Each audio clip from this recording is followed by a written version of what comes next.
Oke guys, jumpa lagi dengan saya Gunawan WST. Kali ini kita akan membahas mengenai Nobu. Ya, Nobu ini kayaknya ketinggalan dari saudara-saudaranya. Nobu yang saya maksud ini adalah Bank Nobu. Saudara-saudaranya itu siapa saja?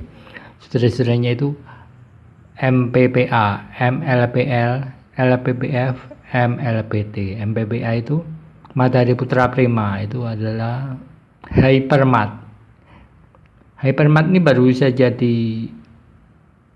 sebagian sahamnya dibeli oleh grup Temasek, jadi kenapa dia melejit gila-gilaan gitu. Kemudian kita lihat juga, dan tiap hari selalu bikin rekor gitu. Kemudian Multipolar ini adalah grupnya, holdingnya dari MPPA, Nobu, Matahari Department Store dan kawan-kawan. Kalau kita lihat di sini,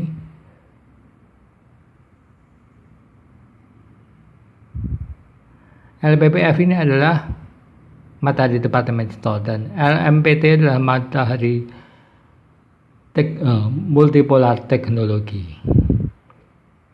Jadi kalau kita lihat yang merah ini ya, what are you doing? Yang merah ini adalah Matahari Putra Prima. Dia paling tinggi karena memang yang diakuisisi oleh Temasek itu ini. Kemudian multipolar MLPL ini kuning ini karena holdingnya, otomatis dia terkerek juga. Kalau anak perusahaannya dapat investor baru, dia ikut terkerek. Mungkin ada yang nggak tahu ya, Temasek itulah grup holding BUMN terbesar di Singapura. Ya cuman satu-satunya itu holding BUMN di Singapura, dan sangat besar sekali. Bisnisnya ada di semua mancanegara. Kemudian MLPT ini Multipolar Teknologi. Dia bisnisnya adalah ya di bidang IT, multipolar seksi IT-nya. Di antaranya banyak. Nanti kalau saya bahas multipolar nanti saya detailkan gitu. Kalau sekarang saya detailkan nanti kebanyakan, kelamaan. Kemudian LPPF itu Matahari Department Store. Matahari Department Store juga dapat investor baru. Sedangkan Nobu ini nggak dapat investor baru. Makanya dia paling menderita gitu. Tapi kenapa saya anjurkan Anda beli Nobu? Nah, mari kita lihat detailnya. Kita lihat di sini ya, fundamentalnya dulu. Teng-teng.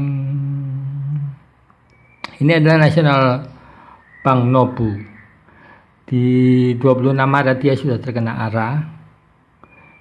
Ini terkena ARA tapi nggak kelihatan. Kalau dibandingkan dengan MPPA, MLPL tadi, kelihatannya datar, padahal juga fluktuasi lumayan gitu. Cuman karena dia dibandingkan dengan yang saat ini lagi hit, grup Lipo yang lagi hit, otomatis dia kelihatan kecil gitu. Oke. Dan di 30 April 2021 manajemen menegaskan lagi hadirnya KRIS. KRIS itu QR, standar QR code untuk bank-bank digital, transaksi bank menggunakan digital yang menggunakan QR itu sekarang distandarkan namanya QR. Dan Nobu ini juga mengeluarkan QRIS gitu. Ini sekarang ada di outlet Hypermart. MWPA itu Hypermart dan kawan-kawan, ada Boston dan sebagainya. Pokoknya yang kalau Anda ke Indo Hypermart, di situ ada toko obat dan sebagainya, yaitu masih grupnya. Dan biasanya adanya di mall-mall yang dimiliki oleh Lipo Group. Seperti misalkan di Surabaya itu ada Cito. Itu pasti ada Nobunya. Itu satu paket gitu kayaknya. Seperti itu. Dan kita lihat sekarang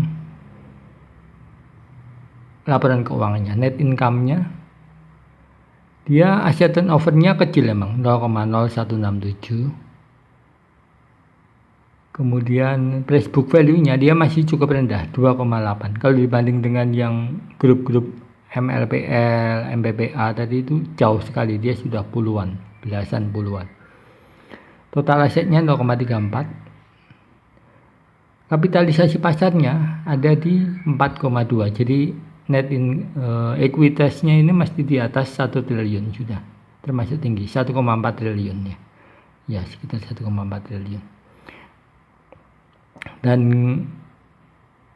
trennya emang turun ya, dan dia terlambat bikin laporan keuangan karena terakhir dia 30 September, ini sudah bulan Mei 2021. Kemudian kita lihat kinerjanya, dia selalu positif bagaimanapun juga. Ini modal yang bagus. Kita lihat ROA-nya, dia 0,09, 0,13, 0,14, 0,14, sekitar ya 0,1-an ya rata-rata. Termasuk nggak bagus-bagus amat emang. Kemudian kita lihat beritanya seperti ini. Perdagangan hariannya dia ada di 177% dari rata-ratanya, dan yang diperdagangkan juga kecil, 0,02% dari saham outstandingnya. Jumlah saham beredar ada 4 miliar rupiah, yang diperdagangkan saat ini 913 juta, jadi kecil ya. Jadi kalau ada yang itu youtuber ngawur gitu bilang ratusan miliar, ini lihat nih 913 juta cuman yang diperdagangkan hari ini. Nah, jadi memang mereka itu sekarang jebol, ya udah biarin aja. Buktinya ya segitu-gitu aja dia. Tapi itu nggak mendidik gitu. Kalau Anda mengikuti dia ya gitulah. Segitu-gitunya, banyak ngomongnya aja. Susahnya itu ngibolnya nggak pakai logika, nggak lihat angka. Dia juga nggak punya angka-angka kayak gini kayaknya. Jadi ngibul itu asal jeplak gitu. Oke, kita lihat analisa teknikalnya. Kita lihat tadi secara fundamental sudah harusnya ngikutin MBPA, kemudian secara kinerja manajemen dia standar aja, nggak bagus-bagus amat ya, karena memang sekarang ini kan juga masih pandemi ya, semua perusahaan juga lagi susah gitu. Jadi ini sudah lumayan bagus, dan saya pikir dengan adanya investor asing di grup LIPO ini, investor baru di grup LIPO ini membawa angin segar. Kita lihat di sini ya, di bulan Maret awal dia sempat naik, kemudian turun lagi. Ini bisa dilihat bahwa terbawa euforia dari MBPA sedikit, tapi kemudian dia realistis balik ke basicnya, ke fundamentalnya, dan ini manajemen mencoba men-trigger pasar dengan mengatakan kiris ada di MBPA. Padahal ini sudah ada memang sejak setahun yang lalu, dan ini kita lihat di sini. Di sini dia mulai menanjak, dan ini grafiknya, volumenya dia mulai nanjak juga. Jadi emang potensinya itu ada, tinggal tunggu waktu terbangnya saja, jam terbangnya. Kita lihat nih ya. Nah, kalau kita lihat magnitudenya, dia dari 100% lebih, 100%. Jadi kemungkinan dia naik emang tinggi sekali. Dan ini sekarang sudah 985. Jadi rekomendasi saya, kalau Anda tidak keberatan, saya nggak ada hubungannya dengan Nobu, ini cuma dagelan saya aja.